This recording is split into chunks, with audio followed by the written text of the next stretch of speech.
Lindsey Williams is our guest. Okay, Lindsey, continue. You were going through this former CEO of a major oil company, an insider who you've worked with. People say, well, why don't you give us his name? I deal with that with sources all the time. That's journalism 101, is that if you ever give up your sources, before a whistleblower gives you info, they go look and see if you've ever given up sources. So when I get a Department of Homeland Security internal document saying all veterans, gun owners, conservatives are their number one enemy, libertarians, when I first broke that and the MIAC report, people said, oh, it's not real. They called the phone numbers on it and they said, no, this is real. Where'd you get it? And for 2 days, people didn't believe it was real. Then national news picked it up. We can't give you our sources. A lot of times we have sources on the air, whistleblowers, you name it, if they want to go public. But we'll talk about why Lindsey thinks this guy's talking to him, but keep running through it all, then we'll go back through it and get blow by blow through what he told you. Go ahead, Lindsey Williams. Well, 2 years ago, Alex, when this gentleman called me, and you'll remember that he threatened me. And he said, Chaplain, you're saying some things that you can't say anymore. And he said, if you don't quit saying this and this and this, we are going to do this, this, and this. I had not talked to the man in 25 years.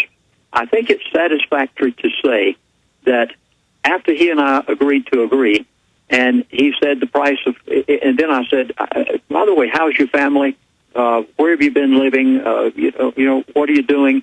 And he told me these things. He became friendly to me. And at that point, he said the price of crude oil is going from $147 to $50 a barrel. I think the mere fact of his credibility and saying that 3 months later, it took place exactly like he said. Even people in Wall Street said, you're crazy, it can't happen, it'll impact the world too much. But the mere fact of what this man said back then, you better believe what he's saying today, too. It's going to take place exactly like he said it. And when he said to me, war will take place after 2 years. Now, get his words well. War will take place after 2 years. It reminded me so much, Alex, of Major General Smedley Butler, who wrote the famous book. I mean, Eisenhower said that he said, I'm nothing compared to this Smedley Butler. He said, he is a man amongst men.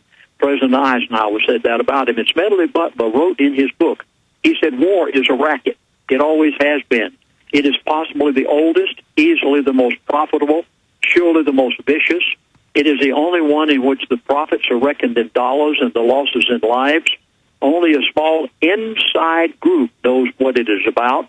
It is conducted for the benefit of the very few at the expense of the very many. Out of war, a few people make huge fortunes. And that's the first thing that came to my mind was what Smedley Butler had said when this man said, war will break out in approximately 2 years. It will begin in the Middle East. It will spread to the entire world. People, we have a maximum of 2 years. And if Alex and the others out there like him have not turned this country around in 2 years, folks, if you have not risen up and rebelled against the tyrants within 2 years, and I'm quite sure you remember what was said by one of the great men of America in past years. He said, rebellion to tyrants is obedience to God. That was Thomas Jefferson, one of the writers and founders of this country. And if we haven't risen up successfully in 2 years' time and turned this thing around, our republic is gone. Let me just add something about Smedley Butler. Two-time Congressional Medal of Honor winner, took over all these different nations for the globalists, and then they came to him in the mid-30s and said, we want to have a coup. We're going to link up with Hitler. We want you to lead 500,000-man army to take over the U.S. He played along till he could go to the McCormick-Dickstein Committee and blow the whistle. That's mainline history, but it's not widely known and not widely taught, but it is mainline history. And Butler finally woke up, like a lot of people in the Pentagon, like Fox Fallon, who was a big globalist. When they finally told the brass a few years ago, we're going to overthrow America, a lot of generals quit and left and are refusing. So there are a lot of aces in the hole out there, like Smedley Butler still. A lot of people we think are our friends are going to turn out not being our friends. A lot of people we didn't think were our friends are going to end up being our friends. And I just wanted to add that about Smedley Butler. And the Rand Corporation documents and others have stated that they do plan to stage a new war to help build their new world order, because a war will unify the people around the governments to follow their orders. Go ahead, Lindsey Williams. Well, you're exactly right. And they will unite everything together, using this as the final straw that broke the camel's back, so to speak. Because after they've escalated inflation over a 2-year period, after they basically have buried the dollar, because now OPEC's not going to use it anymore, they're going to use a basket. And then if you currency. protest, they're going to use the Enemy Sedition Act saying we're at war, you can't protest the carbon tax and the citizen tattletales, and they'll stage terror attacks and say the foreigners are doing it. This is their plan. Yes, that's exactly their plan. And everything that you have said, Alex, is true. Oh, my goodness. I wish I could open up the mind of every one of your audience out there and put into them what you are saying is true, folks. This is not just some alarmist out here. These are facts, and this gentleman just days ago backed up everything that you are saying, Alex. It's so amazing how that he basically said exactly what you said. But then I noticed on yesterday that something really kind of caught your ear. It was the expression that this man used, devil's Messiah. And by the way, we've had a number of phone calls to come into our 800 service or our toll-free service, and they are fascinated with the idea that this man would use such an expression as devil's Messiah. Well, give us the data dump. Tell us specifically what he said. You've got the floor. Tell us. Yeah, let me clarify just a little bit. He's not talking about a man. He's not talking about the Antichrist. No, I'm not one of those people at all.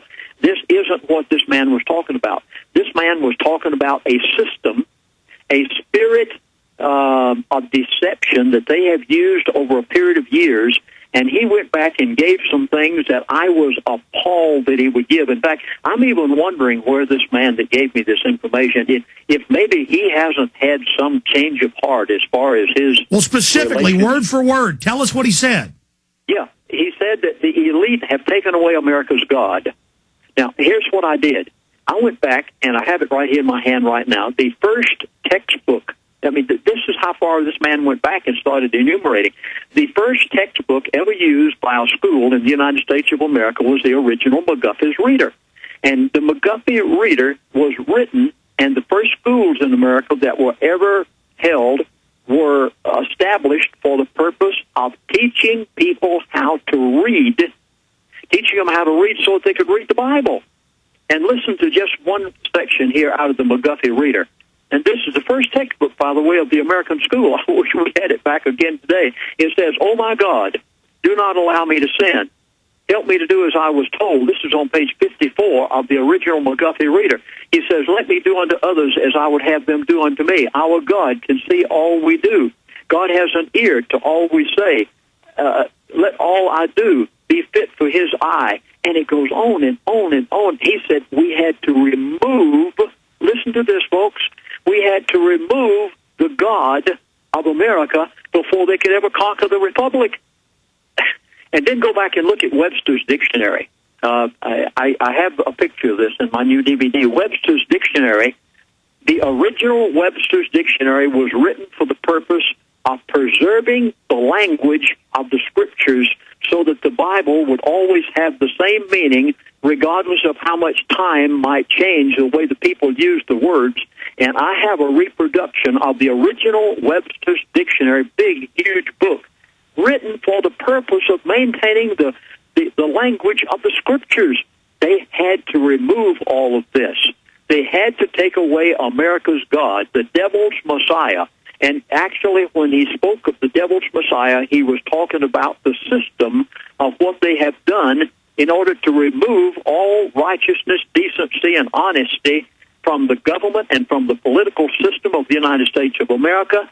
Then he went into the schools. Oh, my goodness, evolution. We talked about the subject of evolution. He said, basically, what they've done is they've caused human beings to think that the nation would evolutionize animals so that they will act like them. And that's exactly what they're acting like out there on the streets now. Then he went into the churches. Alex, I wish you could have heard this conversation between the two of us. He went into the churches. He went back and talked about 501c3. Now, I remember this well.